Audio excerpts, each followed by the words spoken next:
Pasikian Paiketan Kramo Istri Desa Adat Pakis Majelis Desa Adat Provinsi Bali bekerja sama dengan Lembaga Kursus dan Pelatihan LKP Agung terus gencar melaksanakan pelatihan etika busana adat Bali dan tata rias untuk diri sendiri. Kali ini pelatihan menyasar Desa Adat Padangbae, Kecamatan Manggis, Kabupaten Karangasem.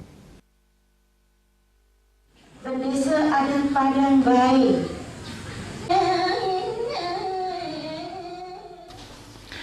Keberadaan Pakis Bali sebagai suatu organisasi mitra pemerintah yang baru terbentuk senantiasa turun ke masyarakat untuk memberikan pelatihan terutama bagi kaum perempuan. Pelatihan ini memberi manfaat bagi kaum perempuan di desa adat dan berperan penting untuk pelestarian budaya Bali. Hal inilah yang terus dilaksanakan Pakis Bali bersama LKP Agung. Materi pelatihan yang diberikan adalah etika busana adat Bali yang baik dan benar, pusung tagel, tengkuluk lelunakan, dan tata rias diri sendiri. Pelatihan ini diberikan langsung oleh Ketua LKP Agung, Dr. Randa Anak Agung Ayu Ketut Agung MM. Manggala Pakis Bali, Cokorde Istri Agung Kusuma Wardani menyatakan antusiasme krama istri yang ada di desa adat sudah sangat luar biasa. Meskipun pelatihan ini merupakan yang terakhir, pada tahun 2022 nanti Pakis Bali akan terus memberikan edukasi kepada krama istri di desa adat sebagai wujud memelihara dan merawat warisan leluhur.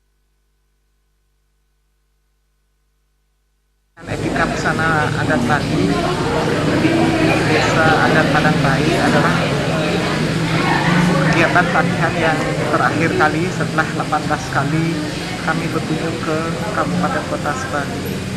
Tentu harapan kami hari ini rupanya hari yang luar biasa karena semua peserta, terutama Paiketan Krama Istri Desa Adat Padangbae, begitu antusias mengikuti kegiatan, dan harapan kami untuk yang akan datang, karena tidak semua desa adat bisa kami kunjungi di tahun 2022, tetap kami melakukan edukasi dalam arti bentuk pelatihan, hanya mungkin porsinya yang berbeda, tapi ini adalah sebagai salah satu wujud atau bentuk komitmen kami bahwa bagaimana kita memelihara, merawat budaya yang kita miliki, apalagi ini merupakan warisan yang luar biasa bagi umat Hindu.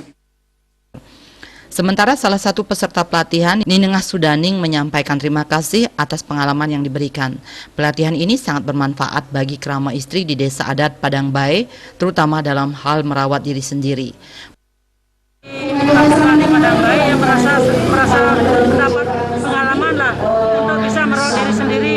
Maksudnya kalau lagi ada upacara kepura itu kita bisa lihat sendiri di rumah tanpa salon lagi. Sangat besar manfaatnya bagi kami. Kami mengucapkan terima kasih pada para pembawa acara atau para semua yang dari provinsi, ibu-ibu dari provinsi. Saya berterima kasih banyak atas arahannya, sangat berguna. Pelatihan diikuti 25 peserta dan sudah memenuhi protokol kesehatan yang ketat. Dalam kesempatan tersebut, Pakis Bali juga menyerahkan sejumlah sembako dan masker kepada masyarakat yang membutuhkan. Acara tersebut juga didukung oleh Vipa Kosmetik, Aku Cinta Produk Indonesia. Andika, Bali TV.